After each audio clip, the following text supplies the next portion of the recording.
Hi guys, and welcome back to Cute Life Hacks. I'm so sorry there hasn't been new videos on this channel for a while. The reason was because I finally made my Draw My Life video on macaroon, and that ended up taking much longer than expected. It's finally done, and I think that was the longest time I ever spent on one single video, so please go check it out, which I've linked right up here. And as you can see, I also have new merchandise. This was inspired by the fat koala squishy that I made a while ago, and loads of people seem to love that tutorial. It was also one of my own favorite things that I ever made, so I decided to turn him into a t-shirt design. You can get these from my crowd-made shop, which I've linked down below, and all of these are actually done in a metallic foil print, which just looks extra pretty. The sizing of these shirts do run slightly small, so I'm wearing a size S right now when I normally wear XS, but I think this one fits me perfectly fine. So now let's move on to the DIY. My bottle slime video is really popular, and it also worked for many of you, which is amazing, and I had a lot of fun making it, and I thought it must be possible to create other types of slime using the same method. So I saved up my drinking bottles for several weeks, and we're going to try making all kinds of slimes using these. So here's a quick recap of the bottle slime method, which actually works with any bottle or jar as long as it has a fairly flat base. If you want to make more slime, then simply use a larger bottle, and the measurements you make using your fingers still remain the same. First, take your index and middle fingers and place them across the base of the bottle like this. Then take a pen and mark out the height. Now take your pinky finger and make a second line just above that.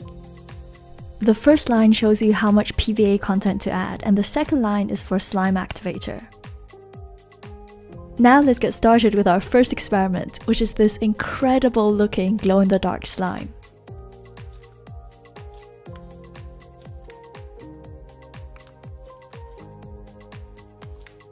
This is actually really easy to make using Elmer's glow-in-the-dark glue. I bought this when I was in New York a few months ago, but you can also order it over Amazon, and I'm pretty sure they actually ship worldwide. I've included all the shopping links below, so just check it out under the video. This glue also contains tiny iridescent glitter particles, which makes it look very pretty even when it's not in the dark. So grab your bottle and start adding glue until it reaches the first line. I noticed one annoying thing about Elmer's glue, which is that the bottle is extremely difficult to squeeze. I didn't want to take the entire lid off in case I spilled anything around the bottleneck, but just squeezing out the glue took absolutely ages and was really painful in your fingers. After I finally got all the glue inside, it's time to add contact lens solution.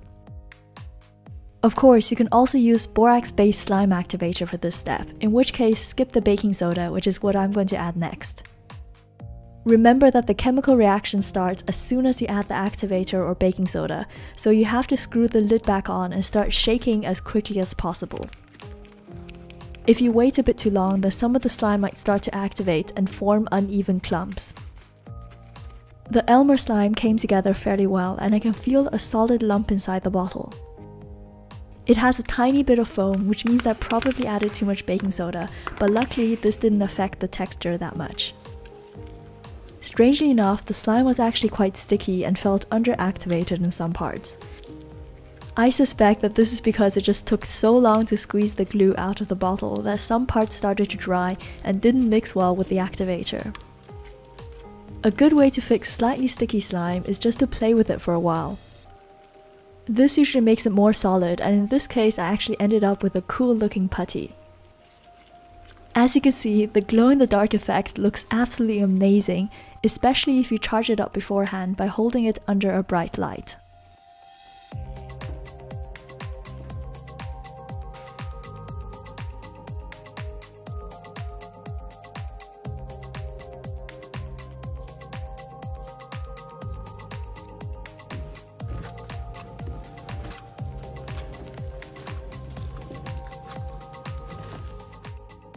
For the next one, let's make some super expensive slime.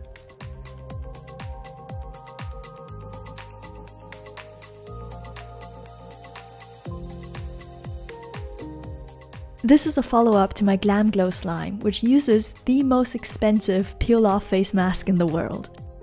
This is the new limited edition My Little Pony mask, so I thought why not make a slime with this one as well. It costs $59, which is slightly less than the black mask. However, I'm not very impressed by the packaging because I think the cartoon design printed on white looks a bit cheap. The mask itself contains a ton of medium-sized iridescent glitter, along with some large hexagon-shaped clear glitter. I'm going to start by adding the whole jar into the bottle. As you can see, it doesn't actually contain a lot of product, so I'm going to dilute the rest using some water. Now I'm adding contact lens solution followed by half a teaspoon of baking soda.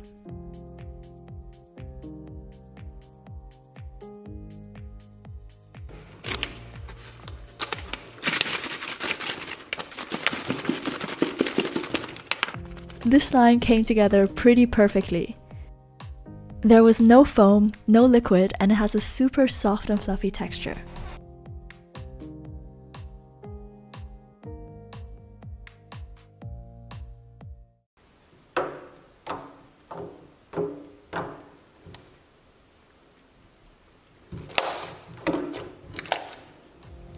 Of course, it's not worth spending $60 just to make this, and I'm sure you can get the same effect using cheap face masks and glitter.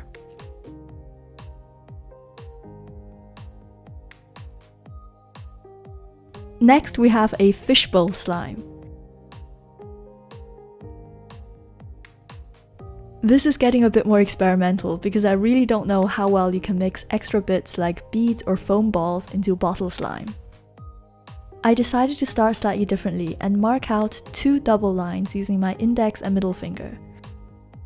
The bottom part will be for the extra ingredient and the PVA and activator go on top. So I started by filling the base with fishbowl beads.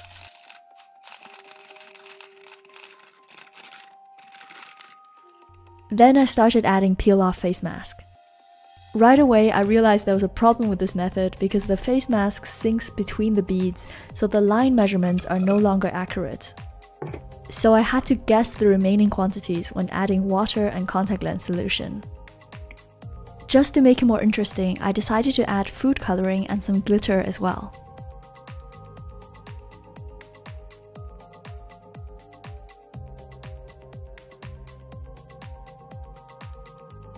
I was hoping that the fishbowl beads will actually help mix all the ingredients together when you shake it. This seemed to be the case, and the slime came together very quickly. But unfortunately, the texture wasn't good at all, and this was most likely because I had to eyeball some of the ingredients towards the end. The fishbowl beads simply didn't stick, so I ended up with an okay glitter slime and a bunch of separate beads.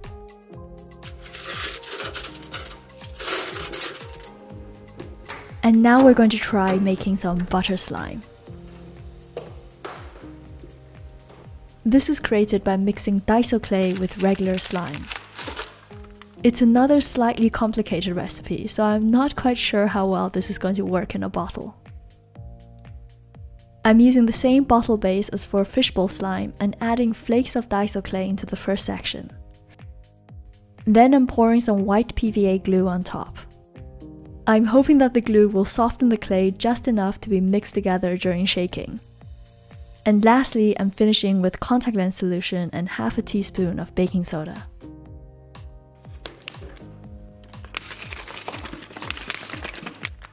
After shaking it for a while, the slime still felt a bit too liquid, so I decided to add some more contact lens solution.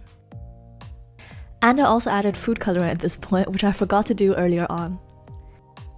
Then I shook it again and the slime actually came together. However, there were still quite a few lumps of Daiso clay, so I had to knead it for a while before everything was mixed together. The final result has a thick velvety texture, which is a bit too elastic to be considered a real butter slime. But it's still pretty fun to play with, so this experiment wasn't a complete fail.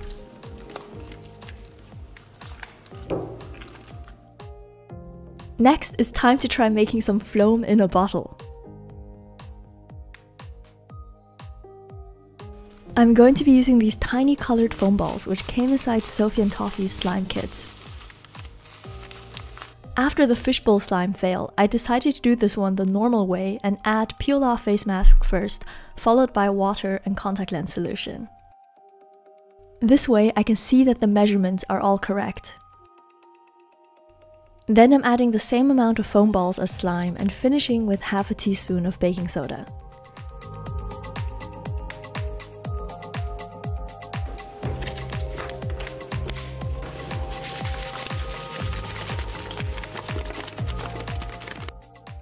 To my surprise, this slime came together extremely well and the foam balls didn't fall out at all.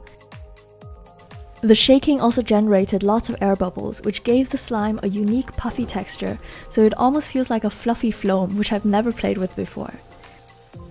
This is definitely worth making if you have the supplies at home, and using a bottle means that there's no risk of getting the foam balls everywhere.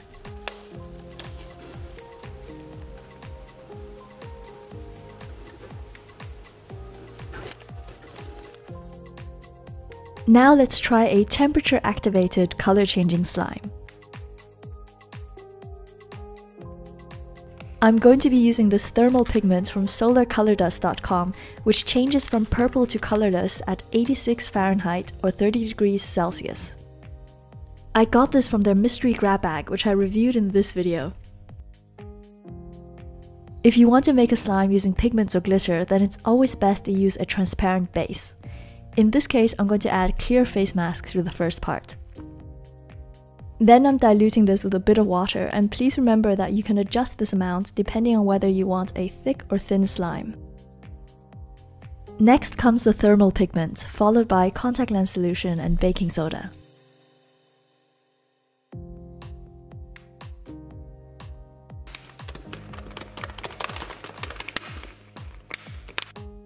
The slime forms very quickly, and I decided to leave this in the fridge for a bit to test out the color changing effect. As you can see, the color looks very different when it's cold, so I'm hoping that it will react with my body temperature. But sadly, the pigment wasn't sensitive enough to instantly change color when I placed my fingers over a certain area. That was the case when I made my other color changing slime in this video, and that was also done using pigments from solarcolordust.com. I think it depends a lot on the individual pigments, so it's worth experimenting with different colors to find out the best ones. In this case, you can see that the entire mixture does get lighter as it warms up, but I was a bit disappointed that I couldn't create those sharp transitions using my fingers. The next one is a glitter slime.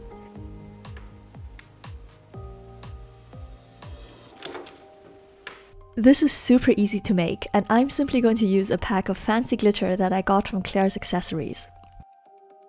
Start with a transparent base, such as clear face mask or clear PVA glue. Then add the rest of your ingredients, and make sure that you always leave baking soda or slime activator until the very end. This one already looks so pretty, and I can't wait to see what happens.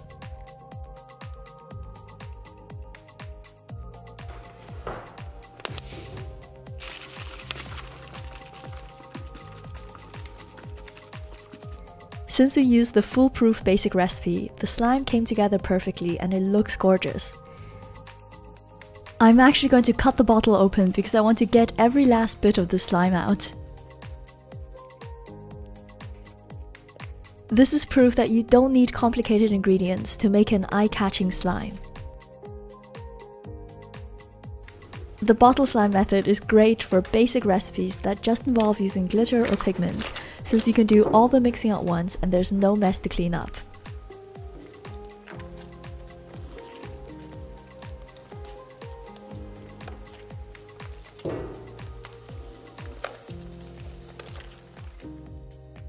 Now let's try a magnetic slime.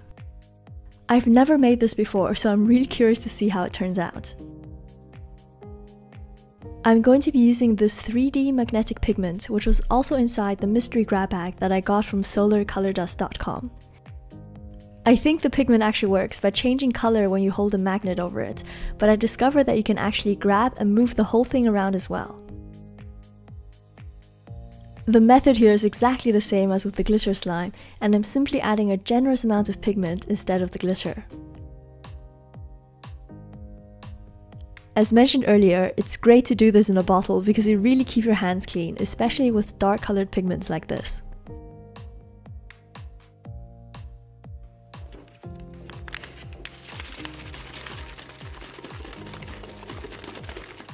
I accidentally diluted this one a bit too far, so the slime ended up being quite thin, but it's still okay to play with and doesn't stick to your skin.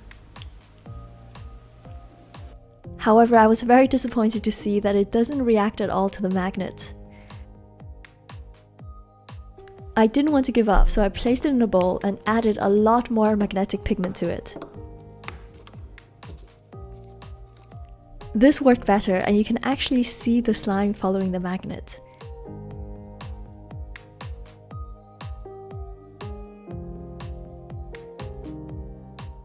The slime can even swallow the magnet, like all those videos you see of magic putty. This slime is fascinating to watch, but the downside is that you probably have to use so much pigment that it will end up leaving stains. Next up is cloud slime. This one is definitely going to be complicated to make in a bottle, but I wanted to try it anyway. Cloud slime is made by mixing fake snow with slime. I tried making one in my powder slime video, but it didn't turn out that well, and I think it was the brand of snow I was using, or I didn't mix it properly. This time I bought a different brand of fake snow that comes with measuring cups, so at least I know that the snow was made correctly. I'm starting by measuring 1 spoonful of dry snow and then adding 1 measuring cup of water. I don't know how big it's going to expand, so I'm just going to wait until everything has rehydrated before measuring out the lines for the other ingredients. Luckily, the fake snow is fairly dense, so the other ingredients don't sink inside and I can actually follow the measurements quite well. Then, just as always, I'm going to add clear peel-off face mask, water, contact lens solution, and baking soda.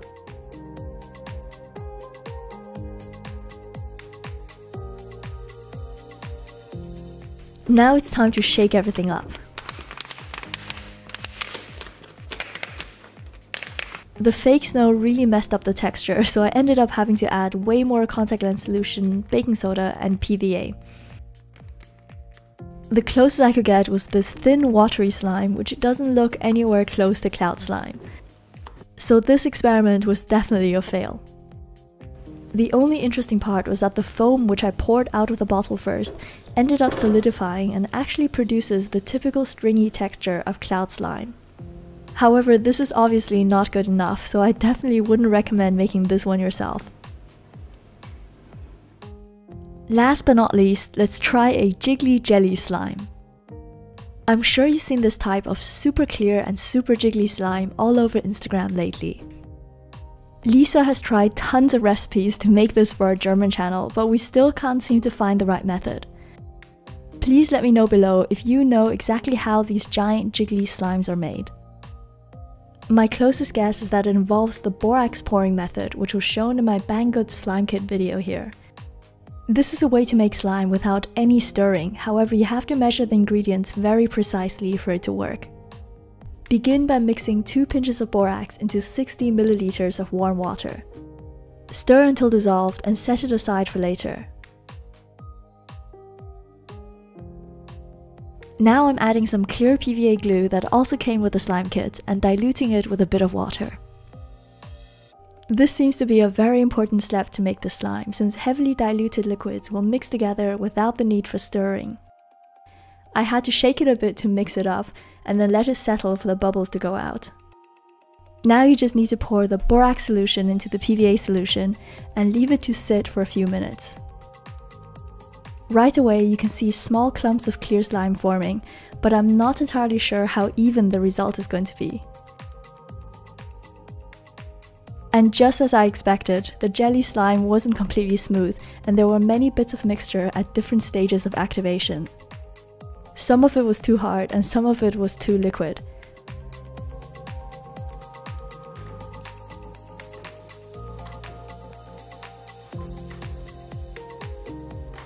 This was the only bit of jelly slime I found, which kind of feels like the real thing. However, this is far too small to justify using all those ingredients, so this recipe still needs a lot of adjusting. I really hope you enjoyed this video and you'll have fun remaking some of the slimes from here. Don't forget to check out my merchandise, which is linked down below, and follow me on Instagram under my username Macaroon. I'm Joanna, thank you so much for watching, and I'll see you in my next video. Bye!